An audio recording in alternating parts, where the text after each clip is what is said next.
Hello everyone and welcome back to my channel. I am BD and today I'm presenting the third video in my The Nail Sesh series where I do my nails at home. In the first two videos I showed how I make press-on nails at home, and they are perfect for any special occasion or just if you want your nails done. And in the second video I showed how I do a DIY deluxe pedicure at home, and I went through all of the tips and tricks that I do to bring my feet to life especially now since outside is closed. And in today's video I'm just going to be doing my nails like on Instagram, so an all acrylic set. And I saw this design come across the explore page, so that's what I'm going to be attempting to recreate. And here I am just buffing up my nails, getting them ready for the acrylic application, and this will help with getting the nails to adhere, or getting the acrylic to adhere to my nail bed. So I'm just going to do that on all of the nails.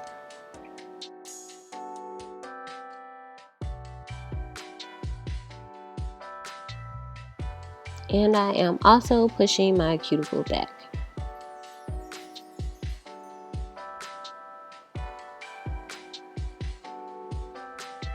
Now it's time to prep and prime. So I'm using this dehydrator. I bought this from Sally Beaute. I was gonna say Sally Hansen. That always trips me up, but yes, I bought this from Sally Beaute and I'm applying this to all of the nails. And then I'm gonna go in with this acrylic primer. This came in the Kiss Acrylic Kit that I purchased. I purchased it about a year ago when I first started doing my nails at home.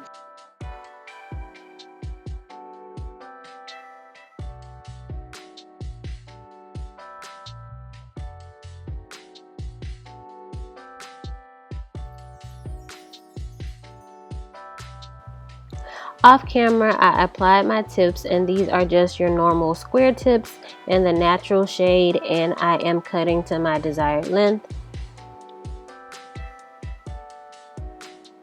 And I'm going to get the Coffin Shape using a straight edge clipper. I definitely recommend you use a straight edge clipper, especially if you have been attempting to shape your own nails and have had trouble getting the shape right. You don't want to use a normal clipper. You have to get the straight edge one. And I got mine from Amazon. You can pick these up from the dollar store as well. And in this clip, I am just filing down this line of demarcation from the nail tip. You don't necessarily have to do this if you are going to be applying colored acrylic like I'm going to be doing, but I'm going to do it anyway just so that it'll be a smooth surface when I start applying the acrylic.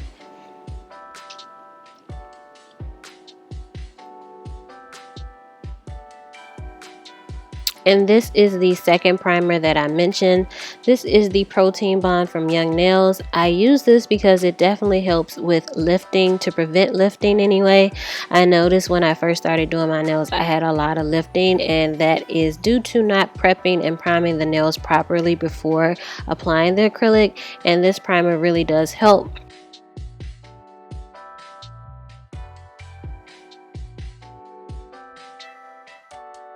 So after the nails have been prepped and primed, I'm going to apply a thin layer of clear acrylic to all of the nails, and I'm using the Mia Secret nail system or acrylic system. I really like it. It's inexpensive, and this is like the next step, I would say, up after you have tried out the Kiss Acrylic Kit, which I think is a great beginner set. That's what I started with as well. And the reason why I am applying this, it's twofold. Essentially, I don't want to stain my natural nail with the colored acrylic pigments that I'm going to be using. Not that they would, but just as a precaution, I want to make sure that I have a base. And also, in the event that I want to just do a feel, if I want to recreate this look or if I want to try something different, I won't have to start all the way over with a new fresh set. I can just file away that top layer of color, and I'll have the clear base underneath to work on to do any other new colors or designs I want to.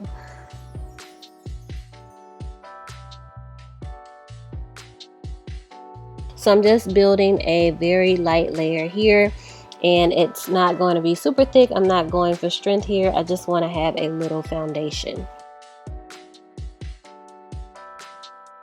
And this is what the nails are looking like once I've done that. Here are the colored acrylics that I will be using from Mia Secret. My colors aren't exact to what was in the picture, but these will do. And to lighten some of the colors up a bit, I did go ahead and add some white acrylic powder, and I put that in those disposable condiment containers. So for the design, I am using very liquidy, I guess I would say, beads of acrylic, because I want to be able to work with this before the acrylic dries up. And I'm really trying to blend this color out, because from the picture it looks like a very almost like watercolor, right? Like it looks very tie-dye and blended and ombre and beautiful. So I want to try to get that look here. On my right hand, when I first did this, I really didn't have the concept all the way, so you could definitely see where one color started and the next color ended, and it was just not blended well. So I really wanted to make sure that on this hand I took my time and blended the colors out, make sure that I build the color up if I feel like I blended it out too much by dipping in again and applying some more. Try not to get too thick with it, because that just increases the amount of filing that I have to do if I do that. So that's something to keep in mind as well. Make sure you work with liquidy beads if you're doing something like this with colored acrylics, and that you really blend them out so that it's not super thick.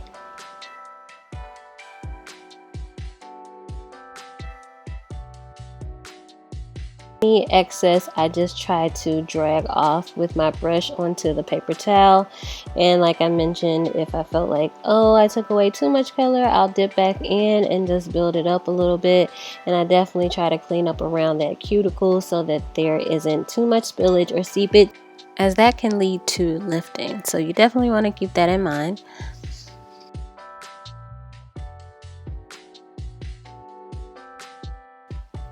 On each nail, I just decided to do something different, playing around with the placement and the colors, and just being freeform, not getting too uniform with it, and having some fun with this, because this is a pretty fun and playful color or series of colors that I'm using, and it really puts me in the state of spring and summer, even though we can't, really be out here like that. This really just boosted my mood, because I love color and I love having my nails done. So this was a nice little pick-me-up.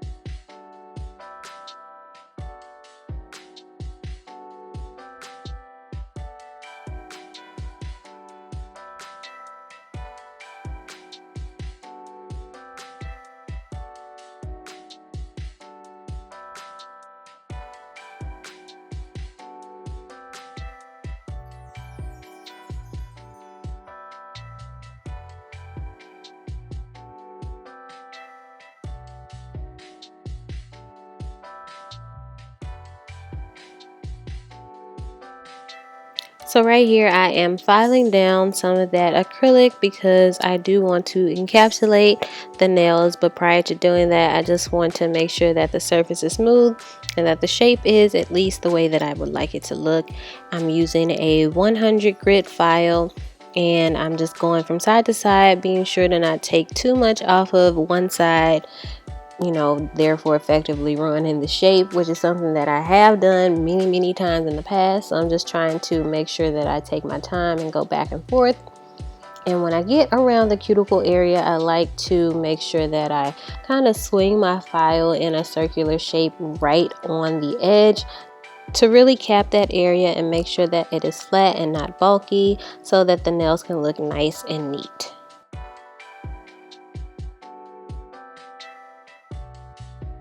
Okay, and now it is time to encapsulate the nails.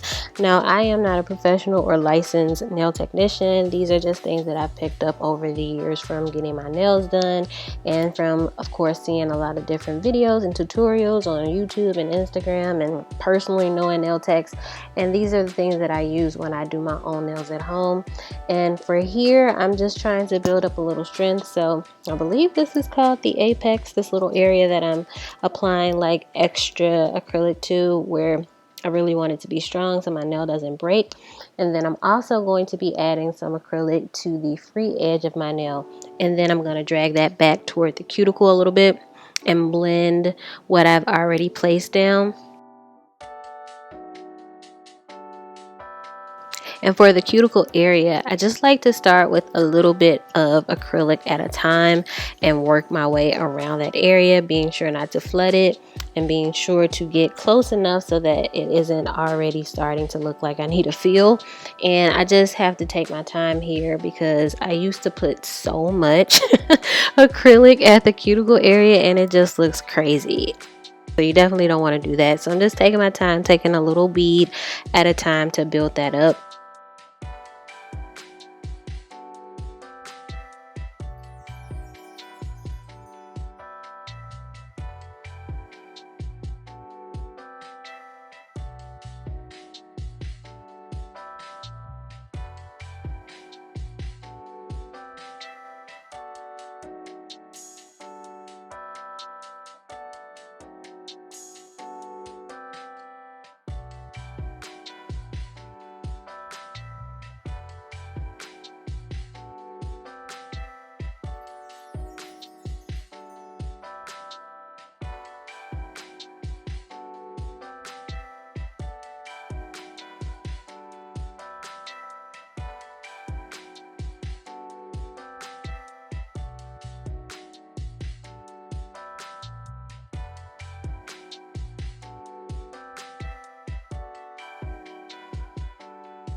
And once again, going in with a hand file to make sure that the shape is right and everything looks nice and neat.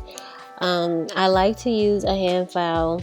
I do have a drill, but I just feel more comfortable using a hand file, and it really makes me focus on my application and make sure that I'm really on point with that so that I don't have to do too much when it comes to finishing. So now it is polish time, and I'm going to add some shiny top coat to 2 of the nails, and I'm going to add a matte top coat to the remaining nails. In the picture, I believe some of the nails were matte and some of them were shiny. I personally love a good matte nail. I just feel like it looks so fashion forward and just stylish. I don't know. I just love it, which is weird because when I was younger, I think I never would have ever wanted matte nails. But, you know, the older you get, the more things you try and like. So I'm just going to cure all of this, and then it'll be time for the final look.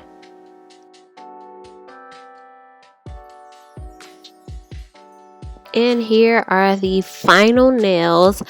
I really like these. I think the colors are so pretty and they make me feel like I have like candy sherbet summer spring nails. I don't know. They just look really colorful and cute. And I mean, they're not exact to the picture. The nails in the picture are obviously impeccable and beautiful, but I like what I was able to come up with for an at-home nail person. So yeah, if you are contemplating doing your own nails right now, you're thinking about it but you're a little hesitant, my advice is to just jump right into it. What's the worst that could happen? If you don't like them, just start over. It's no big deal, and you'll be saving yourself so much money if you pick up this craft. So I hope you all enjoyed this video. If you did, please give me a big thumbs up and subscribe to my channel for more content. I have more The Nail Sesh series videos on the way. And thank you so much for watching. I will see you in my next one. Bye.